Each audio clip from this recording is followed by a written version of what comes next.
teman-teman, kembali lagi bersama saya Amri Septiana, masih dalam edisi Kulon Kuliah Online.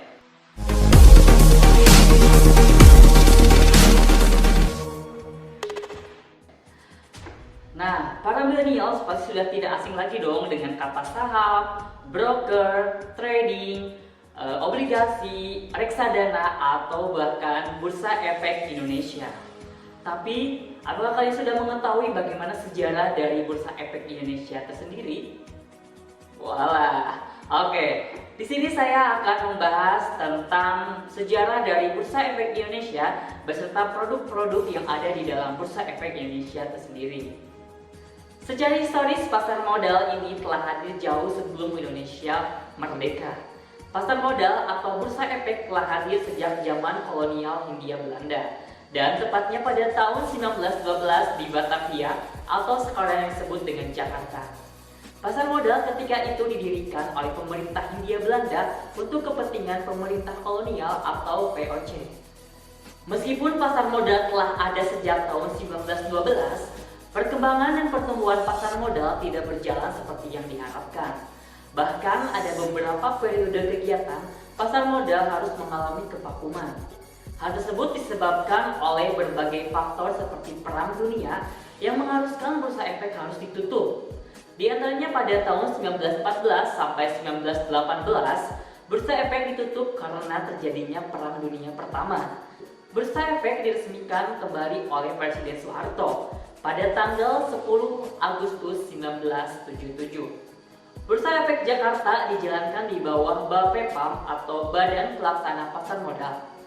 Pengaktifan kembali pasar modal ini juga ditandai dengan go publiknya PT Semen Cibinong sebagai emiten pertama. Namun pada tahun 1977 sampai 1987, perdagangan di bursa efek sangat lesu. Jumlah emiten hingga tahun 1987 hanya mencapai 24 emiten. Pada saat itu masyarakat lebih memilih instrumen perbankan dibandingkan instrumen pasar modal. Akhirnya pada tahun 1987 diadakan deregulasi bursa efek dengan menghadirkan Paket Desember 1987 atau Pakdes 87 yang memberikan kemudahan bagi perusahaan untuk melakukan penawaran umum dan investor asing menanamkan modal di Indonesia. Aktivitas perdagangan bursa efek pun kian meningkat. Pada tahun 1988 sampai 1990, setelah paket deregulasi di bidang perbankan dan pasar modal diluncurkan, pintu bursa efek Jakarta terbuka untuk asing. Bursa Paralel Indonesia atau BPI mulai beroperasi dan dikelola oleh Peraturan Perdagangan Uang dan Efek atau PPUE pada tahun 1988 dengan organisasinya yang terdiri dari broker dan dealer. Selain itu, pada tahun yang sama pemerintah mengeluarkan Paket Desember 88 atau Pakdes 88 yang memberikan kemudahan perusahaan untuk go public dan beberapa kebijakan lain yang positif bagi pertumbuhan pasar modal. Pada tanggal 12 Juli 1992 yang telah ditetapkan sebagai HUT BSJ atau Bursa Efek Jakarta resmi menjadi perusahaan swasta atau swastanisasi. 1 tahun kemudian pada tanggal 21 Desember 1993, PT Pemeringkat Efek Indonesia atau PEPINDO didirikan. Pada tanggal 22 Mei 1995, Bursa Efek Jakarta meluncurkan sistem operasi yang menggunakan dengan sistem komputer JATS atau Jakarta Automatic Trading System. Pada tahun yang sama, pada 10 November, pemerintah Indonesia meluncurkan Undang-Undang Nomor 8 Tahun 1995 tentang pasar modal. Undang-undang ini mulai diberlakukan pada Januari 1996. Bursa Paralel Indonesia kemudian merger dengan Bursa Efek Surabaya. Kemudian 1 tahun berikutnya, 6 Agustus 1996, Clearing Penjamin Efek Indonesia atau KPI didirikan. Sistem perdagangan tanpa warkat atau scriptless trading pada tahun 2000 mulai diaplikasikan di pasar modal Indonesia. Pada tahun 2002, BEJ mulai mengaplikasikan sistem perdagangan jarak jauh atau remote trading. Pada tahun yang sama, Perubahan transaksi T4 menjadi T3 pun selesai. Pada tahun 2004, Bursa Efek merilis stock option. Pada tanggal 30 November tahun 2007, Bursa Efek Surabaya atau BES dan Bursa Efek Jakarta atau BEJ akhirnya digabungkan dan berubah nama menjadi Bursa Efek Indonesia atau BEI yang kita kenal sekarang. Setelah lahirnya BEI, suspensi perdagangan diberlakukan pada tahun 2008 dan penilai harga efek Indonesia atau PHEI dibentuk pada tahun 2009. Selain itu, pada tahun 2009, PT Bursa Efek Indonesia mengubah sistem perdagangannya yang lama JATS dan meluncurkan sistem perdagangan terbarunya yang digunakan oleh BEI sampai sekarang, yaitu JATS Next G. Beberapa badan lain juga didirikan guna untuk meningkatkan aktivitas perdagangan seperti pendirian PT Indonesia Capital Market Electronic Library atau ICAMEL, Otoritas Jasa Keuangan atau OJK, dan akhir 2012 Securities Investor Protection Fund atau SIPF, dan prinsip syariah dan mekanisme perdagangan syariah juga diluncurkan. Tanggal 2 Januari 2013, jam perdagangan diperbaharui. Dan pada tahun berikutnya, lot size and stick price disesuaikan kembali. Dan pada tahun 2015, TICMI bergabung dengan ICAMEL.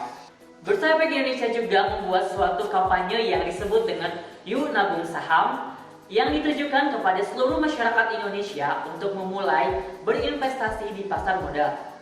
Bursa Efek Indonesia memperkenalkan kampanye tersebut pertama kali pada tanggal 12 November tahun 2015.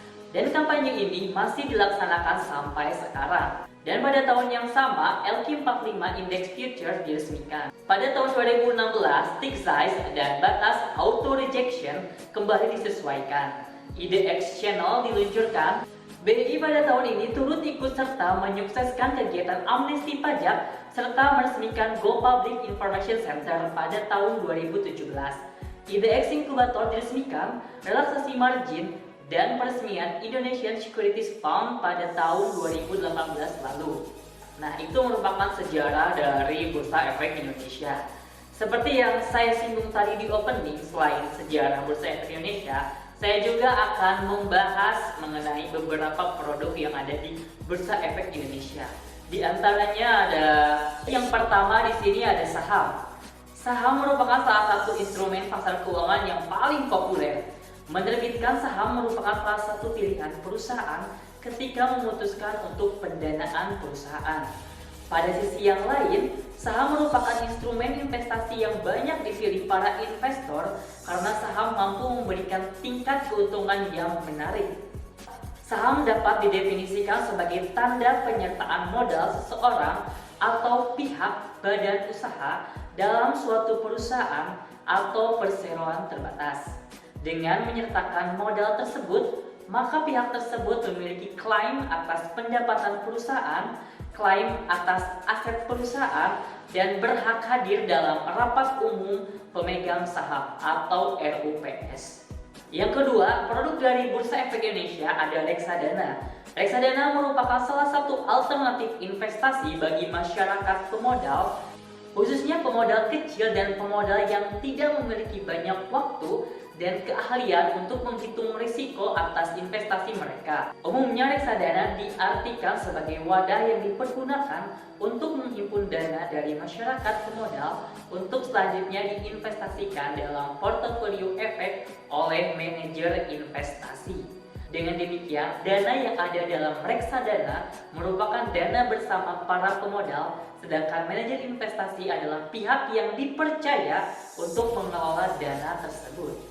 Produk selanjutnya yaitu dinamakan dengan obligasi. Obligasi atau surat utang merupakan salah satu efek yang tercatat di bursa di samping efek lainnya seperti saham, sukuk, efek bangun aset, maupun dana investasi real estate.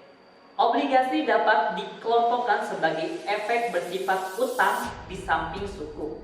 Obligasi dapat dijelaskan sebagai surat utang jangka menengah panjang yang dapat dipindah tangankan yang berisi janji dari pihak yang memberikan untuk membayar imbalan berupa bunga pada periode tertentu. dan melunasi pokok utang pada waktu yang telah ditentukan kepada pihak pembeli obligasi tersebut. Obligasi dapat diterbitkan oleh korporasi maupun negara. Nah, sekian dulu video dari saya. Semoga video ini bisa bermanfaat buat kalian semua. Sekian dan terima kasih. Bye-bye.